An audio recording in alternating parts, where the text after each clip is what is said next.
Oi pessoal, vamos continuar o nosso estudo aqui de materiais e a gente vai avançar para o último capítulo da ementa e da disciplina, que é o capítulo 10, capítulo de transformações de fases. Tem um subtítulo, né, desenvolvimento da microestrutura e alteração das propriedades mecânicas. Então aí são os tópicos pelos quais a gente vai passar. A gente vai passar pelos conceitos de transformação de fase, a gente vai falar da dependência com o tempo, da taxa, nucleação, crescimento de grão. E depois a gente vai falar, vai aplicar esse conhecimento nas ligas ferro-carbono, que é um dos principais. A gente já falou isso em algumas aulas, né? É a principal liga utilizada na indústria, então é uma das ligas que a gente mais dá atenção aí, em termos das transformações que acontecem nessa liga, da microestrutura, da resistência, da influência da microestrutura na resistência e assim por diante. E a gente, o principal ponto desse capítulo é entender os diagramas que a gente conhece como os diagramas TTT, né, que são os diagramas de transformação tempo-temperatura, que é o tópico aí 10. A gente vai, onde tem esses 10 quadros, começa a falar, e a gente começa a ver os diagramas aplicados para o ferro-carbono no 10.5, 10.6, depois a gente vê o comportamento mecânico. E aí vocês vão ver que tem até um tópico que chama martensita, né? Que é uma estrutura bastante utilizada no tratamento térmico, né? Uma das estruturas encontradas por um tratamento térmico muito conhecido para o aço, né? Que eleva bastante a resistência mecânica do aço. Então, por isso tem um tópico só para ele aí. Eu imagino que muita gente já tenha até ouvido falar dessa estrutura. Ok? Então vamos passar por cada um, né? A gente vai ver bainita e perlita e assim por diante. Ok. Então, uma outra coisa que eu, antes de começar o estudo, né? Na verdade já é parte da introdução, é que a gente vai retomar muitos conceitos que a gente já viu em outros capítulos, né? Você vai ver que o livro, se vocês pegarem o livro e seguindo, o livro o tempo todo cita conceitos, fórmulas, gráficos anteriores, né? Então, você pode ver na equação 5.8. Então, você vai ter lá, voltar lá no capítulo 5 de difusão para ver aquela relação com aquela equação. Então, o conhecimento aí a gente está, né, adicionando. Então, muitas das coisas que a gente já viu, a gente vai retornar aqui, retomar alguns conceitos já utilizados. Até porque muitas das palavras, né, foram palavras que foram introduzidas aqui, os conceitos introduzidos na disciplina. Então a gente viu, o capítulo 7 era um mecanismo de aumento de resistência, né? Imperfeições nos sólidos e mecanismos de aumento de resistência. E a gente viu 3 tipos. Até lá cita, que eu citei quando eu passei esse capítulo, nessa aula, que a gente tinha mais mecanismos de aumento de resistência, mas lá a gente viu 3 específicos. A gente via que a gente podia diminuir o tamanho do grão, então essa diminuição do tamanho do grão, aumento de maior contornos de grão, diminuir a propagação das imperfeições, lembra não era imperfeições a palavra que estou tentando lembrar, era... Não vou lembrar agora. Mas a introdução do maior número Quer dizer, eu vou lembrar aqui, deixa eu lembrar... Discordâncias, isso. Então, o maior número de contornos de grão diminuía a propagação das discordâncias na rede cristalina e de grão para grão. E isso gerava um aumento de resistência. A gente viu que introduzir átomos de outro material na rede cristalina também gerava um aumento de resistência. Era um mecanismo de aumento de resistência por solução sólida. Então, por exemplo, a gente já viu a solução ferro-carbono. Então, lembra que esse átomo ele pode ser introduzido na rede por um substitucional ou intersticial. O átomo de carbono ele é bem pequeno em relação ao átomo de ferro, então ele é introduzido, né, o mecanismo é de a discordância intersticial, né, entre os átomos. Isso gera uma tensão na rede cristalina, isso diminui, por exemplo, se tem uma discordância propagando, por conta dessa tensão, dessa microtensão local, a gente viu que a discordância poderia diminuir a velocidade de propagação ou até parar ali naquele próximo àquele átomo que estava inserido na rede cristalina. E O outro mecanismo que a gente viu foi o endurecimento por deformação. A gente viu até o trabalho a frio, um desse tipo de endurecimento por deformação foi o trabalho a frio que a gente conheceu lá, viu que era sinônimo de encruamento. Ou seja, era você trabalhar esse material, deformar ele, e aí por conta dessa introdução dessas deformações, a gente viu que aumentava a resistência, né? O número de... Ao trabalhar o material a frio, você aumentava exponencialmente o número de discordâncias dentro da rede cristalina. A gente viu que o fato de ter discordância da rede cristalina impede que essas deformações elas propaguem, né? Elas andem na rede cristalina e isso gera um aumento de resistência. Então, a gente já começou a ver no capítulo 9, no diagrama de fases, as diferentes microestruturas que, por exemplo, o aço pode ter. Então, a gente viu as reações eutéticas, as peritéticas, eutetoides, e por como essa influência, como essas reações, elas influenciavam a formação dos grãos, e o crescimento dos grãos, não, a formação o tipo de rede cristalina, o tipo de microestrutura. Aqui a gente vai ver mais ainda, e que a gente vai, a maior variável que a gente vai estudar agora no capítulo 10 é o tempo. Então o diagrama de fase ele não mostra como o tempo influencia essa microestrutura. Mas apesar, já no capítulo passado eu falei um pouquinho de tempo, falei de equilíbrio, de estruturas metaestáveis, e como o tempo desempenha um papel fundamental, né? A gente viu que muitas vezes o tempo para atingir o equilíbrio é tão grande que essa estrutura metaestável ela vai ser a estrutura do material, né? Ela vai estar ali no material, mesmo na temperatura abaixo aí do equilíbrio. E é isso que essa última frase quer dizer, né? A gente vai ver essa dependência com o tempo, a velocidade da transformação, a taxa de transformação. Lembrar um pouquinho o que era taxa, né? Taxa vem da ideia da relação da variável com o tempo. Então, isso nos retoma cálculo 1, que é justamente a derivada, né? A derivada é uma taxa. Então, a velocidade é uma taxa. Taxa de variação de uma propriedade com relação ao tempo, né? Por exemplo. Então a gente vai retomar esses conceitos. Certo. Então a gente vai ver agora alguns conceitos básicos da transformação de fase, né? De como que lembra lá do diagrama de fases, como que eu vou sair, por exemplo, da austenita para ir para a estrutura da perlita. Quais as variáveis estão envolvidas nisso? Quais são os tipos de transformação que a gente tem? Então tá certo. E essa transformação de fase geralmente altera uma microestrutura, né? Por exemplo, vamos falar da transformação de fase simples aí, de transformação de líquido para sólido numa substância simples. Então, por exemplo, a água líquida virando gelo, congelando, né? Virando água sólida. Então a gente sabe que a molécula de água ela vai se arranjar para ter a estrutura sólida, né? Ela vai formar aquela estrutura hexagonal, que a gente pode ver que influencia os formatos dos flocos de neve e por diante. Então, geralmente envolve uma alteração da microestrutura do material. Ok. Então, a gente vai ter 3 categorias. Tem a transformação simples, aí vai ter um segundo tipo e um terceiro tipo. A transformação simples é justamente essa transformação de uma substância simples, como a água, substância pura, como a água. A taxa de transformação, ela depende da difusão. Então, aqui já começa a retomar o capítulo de difusão que a gente viu, né? Então, tanto o primeiro tipo, que é a transformação simples, quanto o segundo tipo, eles vão ser dependentes da difusão. Lembre que a difusão ela é dependente do tempo e ela é dependente da temperatura. Então, já que a transformação depende da difusão e a difusão depende desses fatores, esses fatores também vão influenciar as transformações.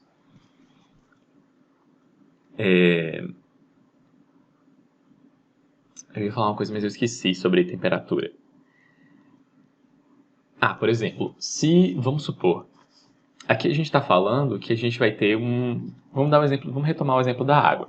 Então eu tenho aqui a água, e a gente sabe que a água vaporiza a 100 graus Celsius e ela funde a 0 graus Celsius, a pressão atmosférica, certo? Então, vamos supor que a gente tem água líquida passando para o estado sólido. Então, líquido, sólido. E aí a gente sabe que aqui é 0 graus Celsius. Só que a gente pode, por exemplo, manter a temperatura a 0 graus Celsius. E aí, se a gente manter, a gente pode ter tanto água líquida a 0 graus Celsius, uma mistura de líquido e sólido, quanto sólido a 0 graus Celsius. Isso depende da nossa taxa de resfriamento. Mas, para a gente chegar a 0 graus Celsius, o que acontece é, a gente teve que manter essa substância, no caso a água, perdão, a gente teve que manter essa substância a uma temperatura menor, para que a gente tenha uma taxa de resfriamento. A gente teve que deixar essa água em contato com uma outra, por exemplo, uma parede que estava a uma temperatura menor que 0 graus Celsius, por exemplo, menos 10. E aí, pelo fato de estar uma temperatura de menos 10, como a temperatura vai ser menor que a temperatura do líquido, aí eu tenho uma taxa de resfriamento, né? Eu vou ter a água cedendo calor para esse material, para esse outro container, sei lá, que está a menos 10 graus Celsius, e aí sim eu vou ter uma taxa de resfriamento diferente de zero, e eu vou ter esse material solidificando. Então, essa temperatura aqui, ela influencia bastante, né? A taxa de resfriamento ela vai ser função da temperatura e assim vai influenciar o tempo também. Ok? Então é isso que a gente está falando aqui.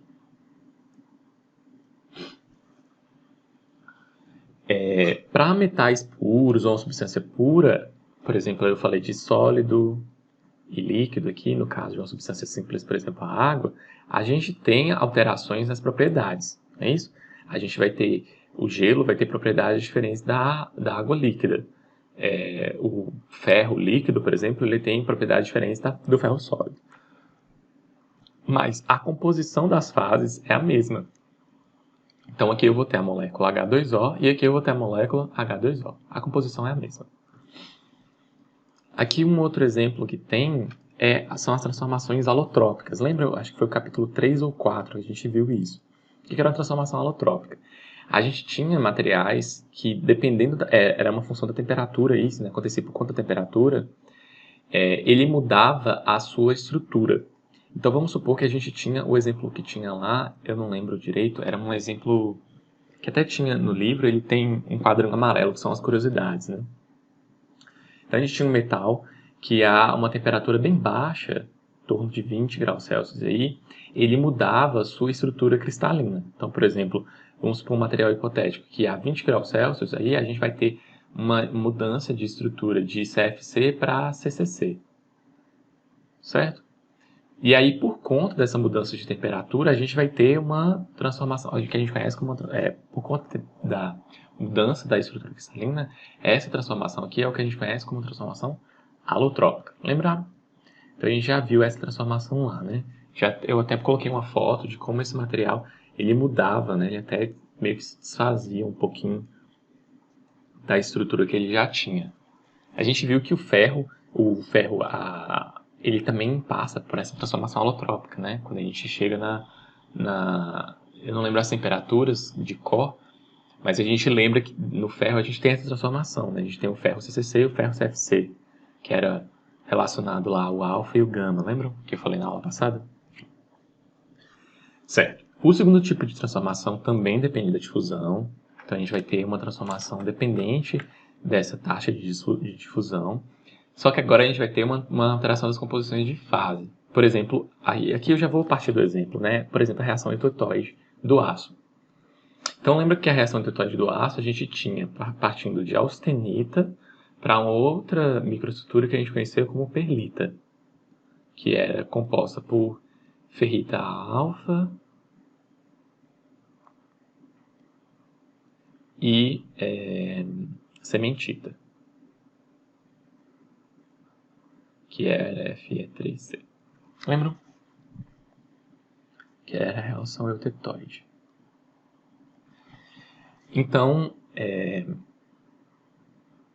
Nesse caso aqui, que não é uma substância simples, né, já é uma solução sólida, a gente vai ter essa alteração da composição das fases. Né, e isso era dependente do diagrama. Lembra que a gente vai ter a formação dos grãos, esses grãos eles vão ter composições diferentes, vão ter essa migração desses átomos entre as estruturas, as microestruturas que estão sendo formadas. Lembra que a gente vai ter o equilíbrio, e agora a gente vai ver como é que essa taxa de equilíbrio e esse tempo afetam essa reação. E nesse caso, a reação epitoide, lembra que a gente passa de uma solução sólida para duas soluções sólidas, né? Para uma estrutura sólida para duas estruturas sólidas, né? Para outras duas estruturas sólidas. Então, a gente tem o sólido 1, sólido 2 e sólido 3. Ok. A gente vai ter um terceiro tipo de transformação de fase em que não há difusão. Essa transformação, geralmente, ela ocorre muito rápido. Então, é um resfriamento muito rápido, que não dá tempo dessas fases, dessas transformações acontecer devagar, buscar o equilíbrio. Então, a gente vai acabar formando uma fase metaestável, né? Uma fase que, se a gente tivesse tempo suficiente para atingir o equilíbrio, essa fase não existiria. Então, a gente vai ter a transformação martensítica aí como exemplo. Essa palavra, né, eu vou... Até agora me apareceu que a dúvida, né? Eu até parei o vídeo para checar isso, que é com relação à pronúncia dessa palavra, né? Eu lembro que muita gente, na verdade, eu acho que meu professor ele falava Martenzita. Martenzita, isso. Martenzita, com essa pronúncia de Z. Mas depois a gente sabe que no português, depois de uma consoante, o S, ele vai ficar consoante S, né? Então seria martensita. Então é isso mesmo. Eu chequei, eu falava martensita e era isso mesmo, transformação martensítica. A gente sabe que tem algumas exceções e por conta dessa palavra, eu acho que, pelo que eu procurei, a origem dela é em inglês, né? Martensheite. E aí, muitas vezes, essa pronúncia ela é influenciada pela língua de origem. Então, ela pode carregar essa pronúncia da língua de origem, né? O que acontece muitas vezes com palavras que a gente empresta no português da nossa língua materna de origem, que é o latim, né? Mas já falei demais aí de outras coisas que não tem a ver, né? Então, a gente vai ter essa transformação matensítica. Voltando aqui, que eu ia falar sobre a transformação matensítica. Eu comentei, enquanto a gente ainda estava tendo aula, eu comentei sobre um programa de TV que chama Desafio Sob Fogo. E esse desafio é como se fosse uma competição entre ferreiros. Então eles têm nessa competição, nesse Desafio Sob Fogo, eles têm que fabricar uma arma, né? Geralmente uma lâmina de algum formato específico, por exemplo, uma katana, uma faca de caça, sei lá, um machado egípcio e assim por diante. Cada programa vai ter uma machadinha, né? Cada programa tem um tema aí, uma lâmina específica. E é muito comum, como a gente precisa de certas propriedades na lâmina, a gente precisa que a lâmina ela seja dura, na verdade ela tem uma dureza alta, ela tem uma resistência mecânica considerável. Então geralmente não, praticamente todas as vezes eles fazem tratamentos térmicos no material. Então vocês vão ver que tem um trabalho quente no material, e aí as propriedades elas são tudo que a gente viu aqui de certa forma, está ligado com isso. Né? Na fabricação de uma lâmina, a gente vai ter transformações de fase, a gente vai ter tratamentos térmicos. Então, isso tem muito a ver com o que a gente está vendo nesse capítulo, que a gente já viu na disciplina, de uma forma indireta, porque é de uma forma mais prática. Né? Não necessariamente o ferreiro lá ele tem conhecimentos tão profundos de materiais, mas ele tem o conhecimento da prática. Você vê que, eu estou falando que vocês vão ver, porque eu vou passar o trabalho da segunda unidade vai ser sobre isso, né? Eu tô quase terminando aí. Tô só, ao longo do episódio, assim, marcando as perguntas que eu quero fazer para vocês.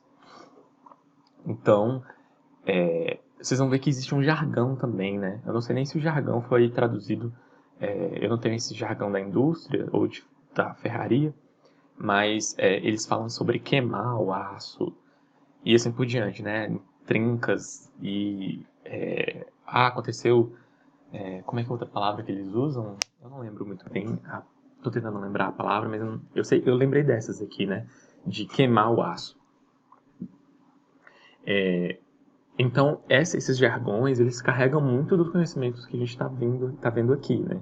Mas a gente está vendo o que está por trás, né, dos procedimentos deles. Então, eles sempre fazem lá, vocês vão ver, a gente tem que, eu vou ter que ter, eu não estou com tempo suficiente para fazer a têmpera do aço. A têmpera do aço, vou ter que temperar. E essa têmpera, ela gera essa microestrutura martensítica no aço. Outra coisa, ferro, aço de baixa liga, a gente já viu isso na outra aula, né? Aço com alto teor de carbono, baixo teor de carbono. Então é isso que eu queria falar. Eu lembro que eu perguntei mais ou menos um terço, até metade da turma tinha já visto algum episódio ou já tinha ouvido falar dessa série. Então já deve ter se esbarrado com essa palavra, né? Tem esse... fazer a têmpera do aço. Que é justamente, eles aquecem a lâmina, aí eles têm um tempo suficiente, a lâmina chegou, muitas vezes eles percebem se a lâmina está na temperatura pela coloração, né? Quem trabalha acaba pegando essas manhas, esse feeling aí, né? Essa experiência de perceber a temperatura, mas existe um tempo, vocês vão ver que eles têm um tempo também, foi o tempo... Eu espero que tenha uma frase que eles falam muito. Eu espero que tenha dado tempo suficiente para atingir a temperatura para eu dar a têmpera no aço. E aí, quando eles dão a têmpera no aço, vocês vão ver que eles param de trabalhar a lâmina, eles param de bater na lâmina. Porque depois que aconteceu a têmpera, o aço ele vai mudar as suas propriedades mecânicas, né? Essa estrutura martensítica ela vai ter, a gente vai ver como que é. Eu já estou adiantando um pouquinho, né? Eu gosto eu sei que tem alunos que gostam dessa relação com a praticidade da matéria, né? Então, ele vai gerar uma lâmina, a gente vai aumentar muito a dureza. Então, aumenta o comportamento mecânico, ele vai alterar, ele vai ter uma elevação da resistência mecânica, mas lembra que quando a gente teve essa alteração da dureza, da resistência mecânica, a gente vai ter diminuição da ductilidade, que é a medida do alongamento, e da tenacidade à fratura, e assim por diante. Então, muitas vezes, a lâmina entorta. Se a lâmina é muito grande, ela acaba entortando por conta dessas transformações, dessa alteração dessa microestrutura, e eles tentam desempenar a lâmina e acaba quebrando. Ou o aço acaba atingindo uma dureza muito elevada nessa transformação e a lâmina, quando ela vai ser solicitada a um tipo de cisalhamento, tração, ela acaba falhando. A lâmina quebra. Então é isso. Então vamos continuar aí. Esse é o terceiro tipo de transformação, né? A gente está envolvendo a metaestabilidade. Certo. Aí a gente vai começar a falar agora a gente está falando dos conceitos básicos ainda, né? De falar dessa cinética. Lembra que cinética está envolvendo aí a palavra tempo, né? E transformação. Né? Quando a gente fala de cinética na física, a gente vai começar a falar do estudo do movimento, né? Então aí a gente está envolvendo a variável tempo. Esse primeiro tópico aqui, essa formação de uma nova fase, as características, eu falei um pouquinho aqui, né? Quando a gente falou desse segundo tipo de transformação. Então a gente vai ter... Na verdade, a transformação simples também. Por exemplo, a gente está fazendo transformação de fase, do sólido para o líquido, e assim por diante, a gente está alterando as características. No caso da segunda transformação aqui, que a gente tem materiais que não são puros, né? A gente vai ter essa alteração da microestrutura bem acentuada, com geração de fases diferentes, às vezes, né, de sólido gerando dois outros tipos de sólidos. E eu espero que vocês lembrem aí, né, como a gente tinha transformações bem interessantes, né, por exemplo, a formação da perlita. A gente não falou, e esse é um vocês vão ver que diversos pontos aqui o livro vai retomar sempre essa característica que os diagramas de fase, eles não falam da variável tempo. A gente sabe que a transformação ela vai ter essa dependência com o tempo. Por isso que a gente fala de cinética. E a gente vai ver agora, né, dois tópicos, que são a nucleação e o crescimento. Então a gente vai ver, o livro ele dá bastante ênfase nessa parte de nucleação, mas não é muito comum que para os nossos engenheiros mecânicos a gente tenha que saber como que é mesmo, assim, todas as formas que envolvem a energia livre de Gibbs, entropia e entalpia envolvida nessa nucleação de grãos, o formato esférico, quando eu tenho uma parede e a tensão superficial. A gente não precisa entender tanto isso, né? Eu sei um pouco da aplicação de materiais que a gente, como engenheiro mecânico, a gente vai usar. A gente não precisa entender tanto dessa parte, né? Então eu vou omitir um pouco as fórmulas, os cálculos que envolvem essas energias, os gráficos relacionados à energia mínima de transformação. Na lista passada, vocês vão ver que tem uma questão de energia, foi um tópico que eu comentei em classe, sobre uma das que até envolve muita entropia, né, que é sobre a busca na natureza de um estado mínimo de energia, né, que é o equilíbrio. Então, como que a gente poderia, como que no gráfico, alguns gráficos, por exemplo, de raio atômico, a gente via esse estado de mínima energia, esses balanços de forças. Ok. E sobre o crescimento. Sobre o crescimento, aí agora eu já coloquei algumas fórmulas, a fórmula de Arrhenius, a equação de Arrhenius e a equação de Avrami. Eu acho que é assim que fala, né? Avrami. Que aí ele vai já envolver as taxas de crescimento. Aí pra gente já é interessante. Como que, por exemplo, dependendo da temperatura, a gente vai ter uma taxa de resfriamento e, consequentemente, uma taxa de crescimento de grãos, que é proporcional. Que proporcional não, não é proporcional, não, perdão. Ela tem uma relação, ela é uma das variáveis. E aí, como que isso afeta os tamanhos dos núcleos? Na verdade, essa disciplina aqui, geralmente é assunto de pós, né? Como que o tamanho dos grãos, como que, por exemplo, no molde se forma e se cresce os grãos. E aí tem até toda a região conquilhada e assim por diante. E aí é geralmente assunto de pós para quem quer ir já para a área de fabricação e de materiais. Eu até coloco nesse slide que eu coloquei uma foto, né? Eu fiz uma disciplina eletiva sobre isso, mas não é para focar em todas as zonas aqui, é só para falar sobre dar alguns tópicos, né, do que a gente está vendo e relacionar com uma figura prática aí, uma micrografia real. Não é nem micrografia, né? Esses grãos aí são vistos são macroscópicos. Certo. Então, a primeira... E aí eu já falei, né, sobre como a nucleação ela envolve a energia livre de Gibbs. Tem todo isso aí até ele ultrapassa a área de materiais, ultrapassa a área de materiais, que é sobre por que é um formato esférico e assim por diante, né? A gente vai ver só a influência disso. Eu falei um pouquinho de energia de Gibbs na outra aula, eu falei que quem tivesse mais curiosidade podia ver, né, no livro. Então aqui só falando sobre os tópicos, até porque o livro fala que ele não vai entrar nos detalhes de entalpia e entropia. Eu coloco as palavras aqui porque na disciplina de termodinâmica vocês estão vendo, né, essas palavras e aí vocês já puxam o conhecimento de lá um pouquinho de entalpia e entropia. Né? Entalpia ele tem uma relação, entalpia é uma propriedade, ela tem uma relação com a energia interna do material. E a entropia, que é uma medida da desordem, e a gente está falando de uma medida, é uma variável que envolve muito estatística, né? E aí é a tendência que tudo no universo tem da desordem, né? Por exemplo, se você pega um baralho ou que está numa certa ordem e você desorganiza ele, né? Você mistura, qual que é a probabilidade disso voltar ao estado original? É muito, muito baixa. E aí tem uma série de fatores que envolvem entropia e assim por diante, nessa medida da desordem. Então, essa parte aqui está muito envolvida nisso. Por isso que o livro ele não, como não é o escopo, né? Isso não vai influenciar tanto aplicações práticas, então ele não entra nesses detalhes. Certo, então vamos falar do que a gente precisa saber, né? Então a gente vai ter nucleação aí, há dois tipos de nucleação homogênea e heterogênea.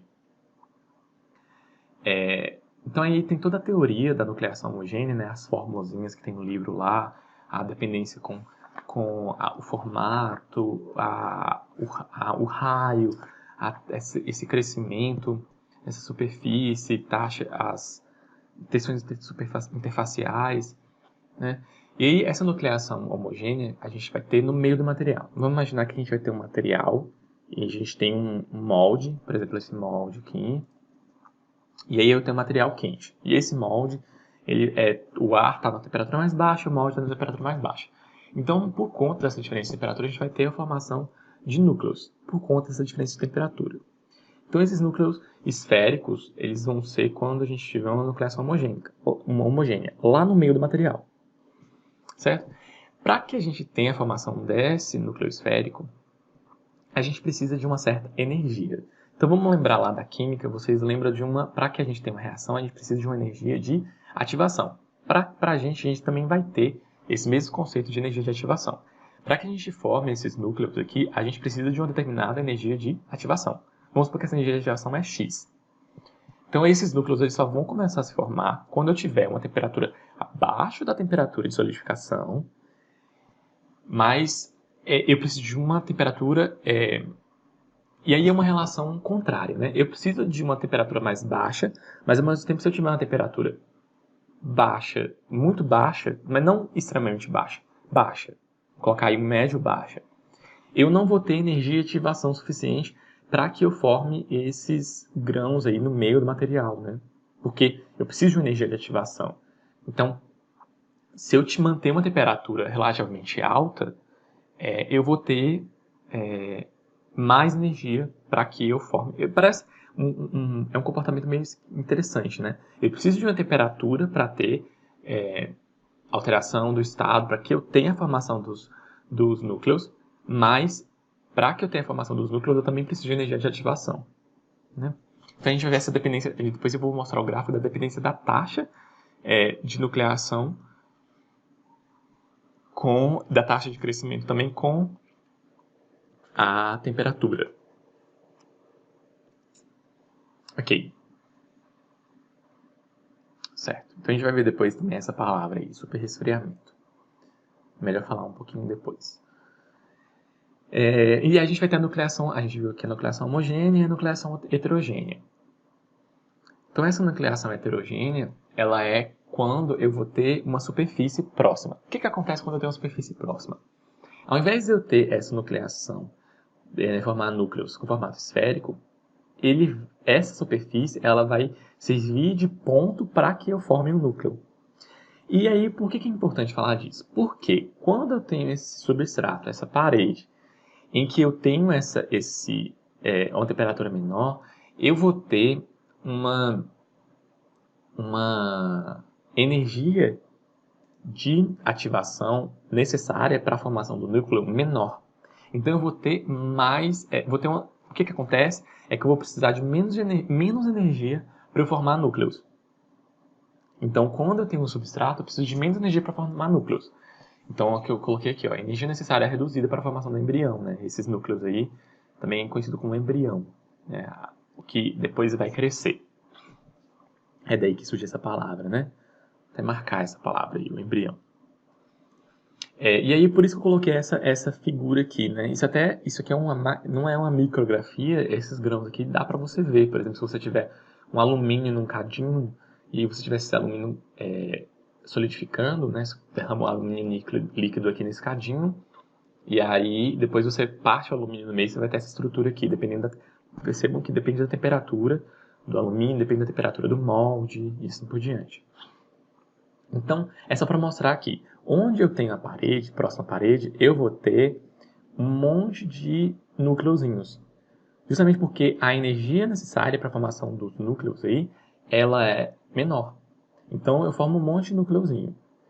E aí, no meio do material lá, como a temperatura ela é maior e tal, eu vou ter a formação de núcleos, só que eu vou ter esses núcleos formando em menor quantidade. E aí, como esses núcleos vão estar mais afastados um do outro, formando em menor quantidade, vai dar mais tempo deles crescerem e esses núcleos ficarem maior. Eu vou ter também a relação do crescimento. Depois eu vou voltar para mostrar por que existe essa zona colunar aí entre essas duas fases, né? Certo.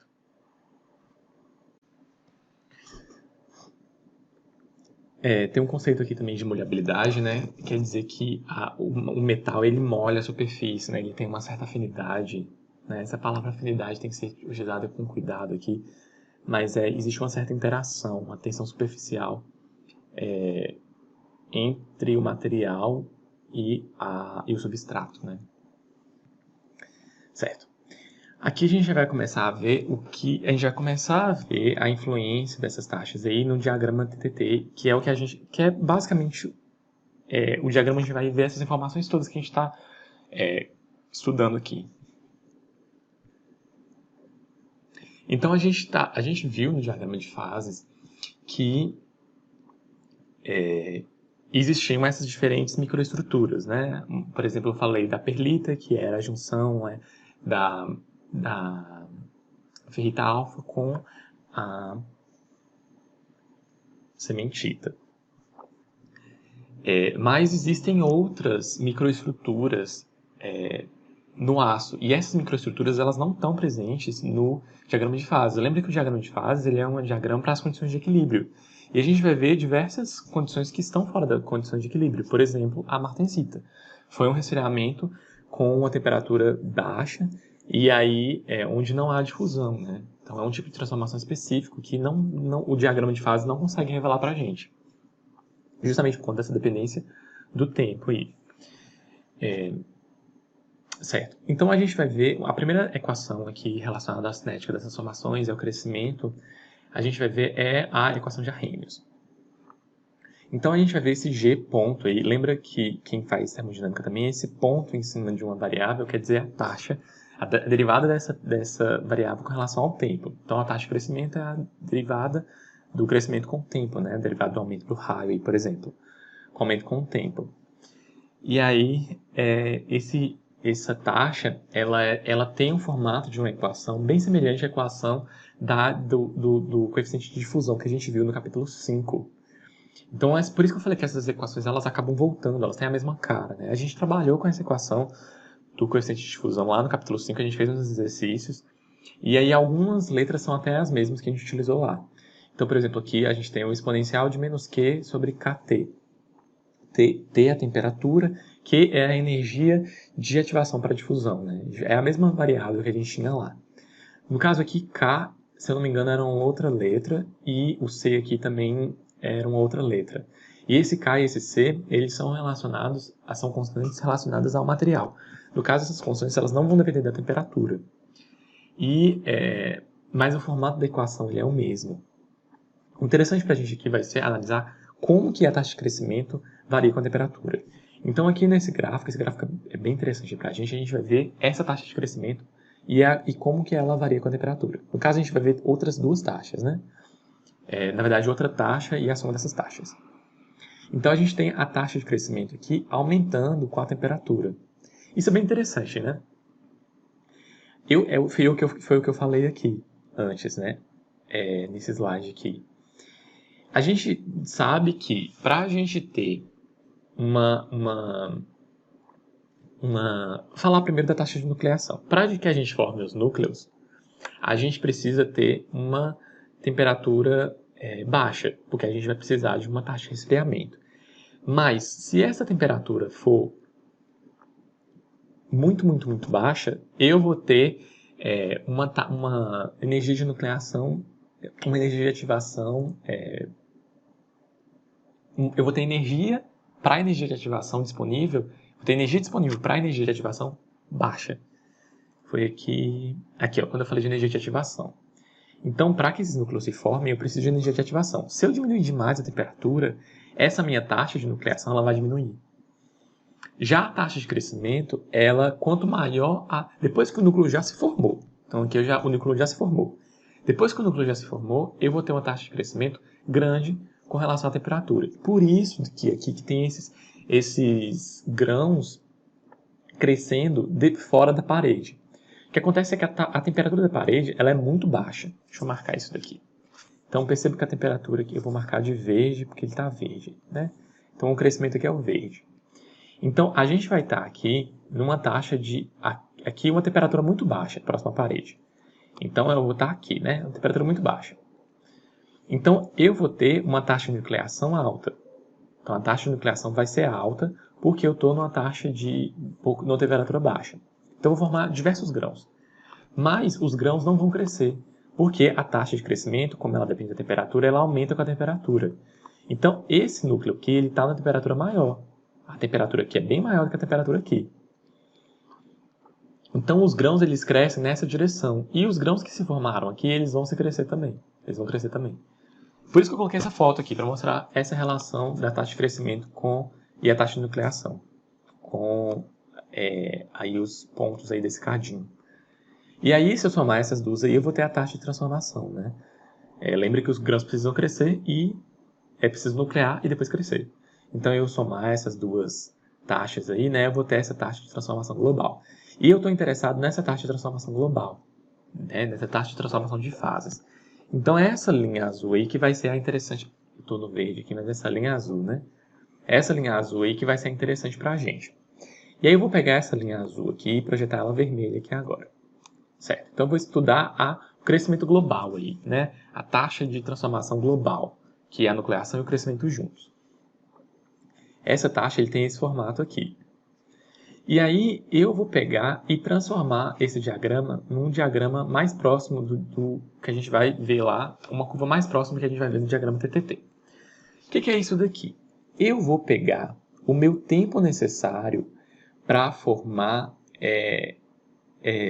metade, para transformar metade do meu material aí. Lembra que o meu material ele está transformando em uma fase em outra, não é isso? Eu estou fazendo transformação de fase. Então aqui eu tenho uma fase 1 e aqui eu vou ter outra fase 2. E aí eu vou ter a transformação de uma fase em outra. Certo? E aí eu tenho um tempo para que essa transformação aconteça. E aí esse T meio é justamente o tempo para que metade de uma fase se transforme em outra. Ou em outras duas fases. Lembra que eu posso ter uma fase transformando em duas fases, sólido líquido se transformando em uma fase só. O que eu quero é que haja uma transformação de pelo menos uma fase em outra. E aí eu vou pegar e dividir por esse tempo. Então é como se eu estivesse normalizando o tempo. E o que vai acontecer com o diagrama? É como se eu tivesse um espelho aqui, né? Eu peguei esse aqui é um espelho. E aí eu peguei esse meu diagrama e espelhei. Por que aconteceu esse formato espelhado de diagrama? Porque agora eu não estou mais fazendo temperatura com relação à taxa. Eu estou fazendo temperatura com relação à taxa, eu vou ver a taxa com relação ao tempo. Né? Então eu vou ter temperatura com relação ao tempo. Aqui é uma escala logarítmica, mas depois a gente entra nesse detalhe. Então aqui onde eu tenho uma taxa maior, eu vou precisar de um tempo menor. É basicamente isso que eu quero que vocês analisem. Onde eu tenho taxas maiores, eu vou ter tempos menores para que eu tenha a transformação. Por isso que esse diagrama ele é o inverso do outro, né? Porque a taxa e o tempo eles são inversamente proporcionais, é isso mesmo. Certo? Então é isso que essa figura está mostrando aqui. E aí eu quero que vocês se atenham mais a essa figura aqui, que a gente vai ter a temperatura e o tempo. A gente vai ver a transformação num gráfico de temperatura e tempo. Por isso que chama TTT, né? Transformação, tempo e temperatura. Ainda não é o diagrama TTT nosso. Mas aqui já está o embrião do nosso diagrama TTT. Então, aqui, ó, em temperaturas baixas, eu vou ter transformações num tempo maior. Né? Eu vou precisar de mais tempo para ter a transformação. E na temperatura aqui, que é uma temperatura ótima, eu vou ter essa transformação mais rápida. E na temperatura mais alta, bem próxima da temperatura de transformação de fase, né? Na temperatura aí de solidificação, transformação de fase, na temperatura de solidificação, eu vou ter uma taxa baixa, então eu vou ter um tempo alto. Lembra que é justamente por conta dessa taxa de transformação global. A taxa de crescimento é alta, mas a taxa de nucleação é baixa. E os núcleos e o crescimento ele não pode acontecer se eu não tenho núcleos. O crescimento ele acontece depois que eu já tenho a formação de núcleos. Então, como eu tenho uma taxa de transformação, uma taxa baixa de formação de núcleos, eu vou ter uma taxa global aí baixa. Então, parem um tempo, revisem aí. Se eu falei muito rápido, né, diminuam a velocidade, ou vejam, escutem de novo essa explicação aqui, para vocês entenderem por que eu tenho essa temperatura ótima de crescimento aqui, né? Eu vou precisar de menos tempo. Onde eu tenho mais taxa é onde eu vou precisar de menos tempo. Certo? E aí eu vou ter a equação de Avrami. Eu falo Avrami, não sei se é Avrami. Esse y é a fração transformada. Lembra que eu tenho aqui esse t meio, é o tempo necessário para que eu transforme metade da minha fase em outra fase, né? Que eu tenho metade de transformação aí. E aí esse y é justamente essa fração transformada. Então esse meio, por exemplo, é o y. E ele vai ser 1 menos e elevado a kt elevado a n, né?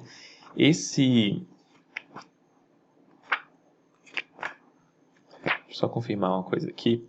Esse n aqui, esse k é o mesmo k da minha equação de Arrhenius, né? Aqui. Então é uma propriedade aí relacionada ao material. Esse n também vai ser uma constante específica, para reação específica, e ela não vai depender do tempo aí.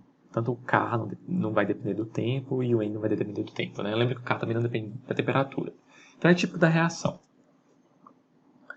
Ok, são parâmetros da reação. Eu quero que vocês interpretem o formato do gráfico mais do que as equações em si, né? Mais do que vocês decorem as equações. Então, por conta dessa, lembra que eu vou ter aqui por exemplo, se eu estiver nessa temperatura aqui, eu vou ter um tempo grande para ter a transformação total, certo? Se eu estiver na temperatura aqui, eu vou ter um tempo menor para ter a transformação total, né? O que mostra esse gráfico aqui? Eu vou fixar a temperatura para esse gráfico aqui. Então, vamos imaginar que eu peguei uma temperatura específica. Fui nesse gráfico aqui, peguei uma temperatura específica aqui. Essa temperatura aqui. Então, essa vai ser a temperatura X. E para essa temperatura, eu mantive a temperatura constante. Eu vou começar a resfriar, deixar resfriando. E aí eu vou passando o tempo, né? O tempo aqui está nessa escala, eu vou começar até o tempo. E aqui, ó, eu vou esbarrar aqui numa taxa de crescimento, certo? Então, quando chegar e passando o tempo, eu vou começar a ter uma transformação de fase com determinada taxa específica, tem um tempo para que ocorra a nucleação e até que toda transformação acabe num ponto aqui, né?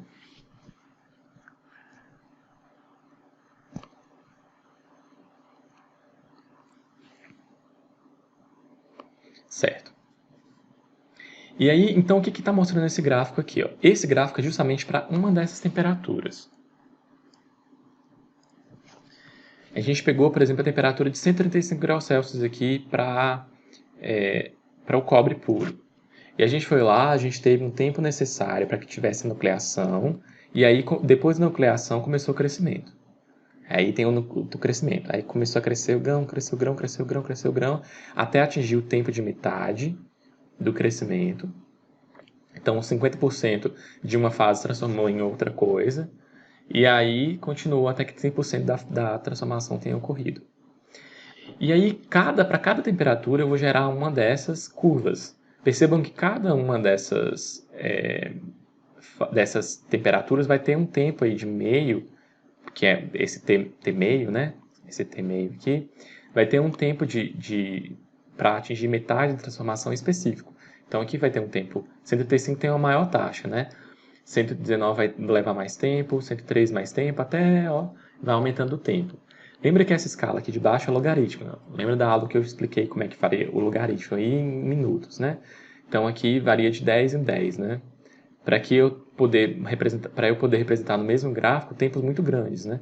Lembra que aqui é 1 minuto, aqui são 10 minutos, aqui são 100, aqui são 10.000 minutos. Ok, percebam que também o tempo aí para que toda essa fase se transforme, né, em outra coisa, dependendo, leva muito tempo, né? Esse gráfico ele tem esse formato de S aí, ele nucleia, depois ele demora para transformar. Certo? Depende muito do material, né? Uns demoram em torno de 10 minutos, outros quase 100 aí, com a manutenção da temperatura, e até ter essa recristalização aí do material. Ok, então cada um desses temperaturas aí eu vou ter uma dessas curvas S aí. Então estou estudando esse comportamento cinético, lembra que é a função do tempo aí, das minhas reações. Certo. E aí a gente vai juntar esses dois gráficos depois, né? Esse gráfico com o gráfico anterior. Então tá, falar um pouquinho de estados metaestáveis, estados de equilíbrio. Esses gráficos aqui, eles mostram os estados de equilíbrio, né? Numa temperatura específica, com todo o tempo que demora para essa fase transformar em outra fase. Muitas vezes quando a gente tiver uma taxa de resfriamento muito baixo, a gente vai ter formação de fases aí que não estão mostradas no diagrama de fases, né? Que é o que eu falei antes, eu já falei isso um pouquinho antes aí. E aí, considere também que, por exemplo, aqui, dependendo da temperatura, o tempo necessário para que aqui ainda a gente tem uma temperatura, né, 10.000 minutos, mas esse tempo é muito grande, né? Imagina aí, se esperar 10.000 minutos para um tratamento térmico. Mas tem tratamentos térmicos e para que ocorre a recristalização e para que toda toda a fase toda a transformação de fase tenha ocorrido, esse tempo vai ser muito grande. E aí, esse equilíbrio ele não ocorre, né, num tempo viável. Então a gente vai ter essas fases metaestáveis existindo aí em temperaturas reais, né, temperaturas ambientes. E aí para a gente ter... Aqui é uma relação com os nossos tratamentos térmicos já. Para a gente ter a formação dessas fases, né, a gente vai ter que tenha para que ocorra, dependendo do tratamento térmico, eu vou frasear de uma forma diferente. Dependendo do tratamento térmico que a gente queira, da fase que a gente queira, a gente vai ter que ter um resfriamento muito abaixo da temperatura do diagrama de fase, né? E a gente vai ver a influência desse superresfriamento, de uma temperatura, por exemplo, muito menor do que essa temperatura de 43 graus aqui. Ou para que a gente tenha a nossa fase específica, a gente vai ter que aquecer numa temperatura acima, por exemplo, desse T de meio aqui, e aí controlar esse esfriamento aí, ter um resfriamento no forno e assim por diante. Certo, agora a gente vai ver o que é o diagrama TTT mesmo. Então aqui a gente vai ter as nossas escalas já né, o diagrama de transformações isotérmicas, que é conhecido como esse diagrama TTT. Esses gráficos TTT. Então aqui a gente está tendo a transformação num gráfico de temperatura por tempo, numa escala logarítmica. Então ainda tem aqui, ó, diagrama de transformação de tempo e temperatura para reação de solidificação, ilustrando curvas com vários percentuais de finalização. Esse gráfico aqui a gente só vai conseguir ver essa transformação em temperaturas constantes. Como é que funciona? Então a gente vai ter aqui, a gente tem, por exemplo, o material fundido. Essa temperatura aqui é acima da fundido ou numa outra fase. Então aqui a gente tem uma outra fase. E aí a gente resfria ele, coloca ele em contato com uma temperatura constante. E aí a gente deixa esse material aí com o tempo. Né? Vamos deixar aqui mais específico. Resfria bruscamente e aí deixa com o tempo. Vamos supor essa temperatura aqui. E aí tem o tempo de nucleação. Tá. Chegou começou a nuclear os grãos e aí vai ter todo o crescimento até que 100% da transformação ocorra. Então é assim que a gente lê esse gráfico. E aí vamos ver a relação com o nosso gráfico aqui, que a gente mostrou esse gráfico aqui, né? Do estudo cinético, da fração transformada. Então lembra que esse gráfico da fração transformada, ele é um gráfico para uma temperatura só. Então, ó, esse gráfico aqui de 675 graus é essa temperatura aqui. Então a gente vai ter essa transformação nessa temperatura. Então é assim que a gente vê a relação entre esses dois gráficos, né? E aí a minha outra curva aqui, com relação ao final da transformação, a gente traça essa curva verde, né? Então a gente vai ver, é como se fosse os gráficos TTT, eles têm esse formato, né? Bem característicos aí. Então a gente tem o começo da nucleação e o final, né? O início da nucleação, da transformação e o final da transformação. E aí tem justamente a transformação da austenita em perlita. Então aqui é a temperatura eutetoide, né? Eu passei da temperatura aqui vamos supor que estava na concentração eutetoide. Passei da temperatura epitoide, resfriei até 665, mantive a temperatura constante e aí eu tive essa transformação da austenita em perlita. Então perceba que eu tenho, acima dessa temperatura de 700 e pouco, que eu tenho a austenita estável. Se eu manter naquela temperatura, eu vou ter aquela fase estável. A partir do momento que eu mudei a temperatura, eu vou ter uma fase não estável, e aí eu vou ter a transformação dessa austenita em perlita. E aí eu tenho aqui a escala logarítmica do tempo em segundos. Então é até relativamente rápido, né? Então é assim que a gente estuda esses gráficos CTT. A gente vai esmiuçar esses gráficos CTT, esse gráfico TTT aqui para o aço muito na próxima aula, né? Na aula de amanhã. Eu vou parar essa aula aqui, a gente já está passando de 1 hora já de aula, mas a gente vai voltar, a gente vai partir desse gráfico aqui, que todo esse começo de aula foi justamente para a gente entender esse gráfico. Mas agora a gente vai aprofundar o estudo desse gráfico aqui e ver como que a gente tem essas diversas curvas que a gente constrói esse gráfico aqui. A gente só iniciou o estudo desse gráfico. Eu volto amanhã eu já volto nesse gráfico aqui. Então, obrigado, pessoal. Bons estudos.